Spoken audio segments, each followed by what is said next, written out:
Chimbuko la Kiswahili, moyo wa Afrika. Majina yangu naitwa Brian Frankie na hizi ni studio za Chimbuko la Kiswahili. Na siku ya leo tumetembelewa na mkurugenzi na mwanzilishi wa Chimbuko la Kiswahili. Na kwa sababu ya maswali mengi ambayo yamekuwa yakijitokeza kuuliza kwa habari ya wiki ya Kiswahili duniani, ikoje, kuna nini? Na siku ya leo kwa kuwa tuna mkurugenzi mahali hapa, atajibia maswali yote kuhusu wiki ya Kiswahili duniani. Mkurugenzi, karibu sana. Asante sana. Ndio, tunataka kujua mkurugenzi, wiki ya Kiswahili ni nini na kwa nini ni muhimu?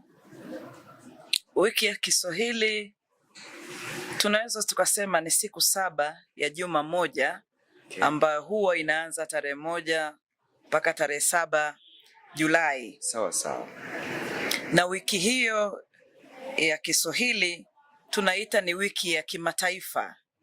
Maana sio tu Tanzania ambayo inasherehekea wiki hiyo, bali tunasherehekea kote duniani.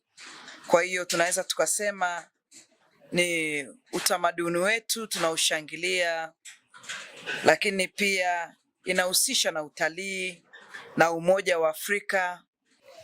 Yatafanyika Arusha mwaka huu Tanzania.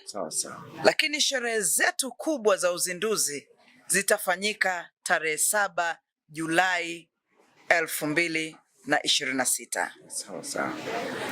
Kwa hiyo ukiuliza ni kwa nini ni muhimu? Ni muhimu kwa sababu Kiswahili kinazungumzwa na zaidi ya watu milioni 200 duniani kote.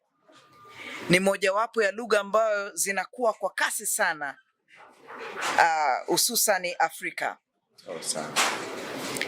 Hivyo tutakuwa tunaisherehekea lugha yetu, utamaduni wetu.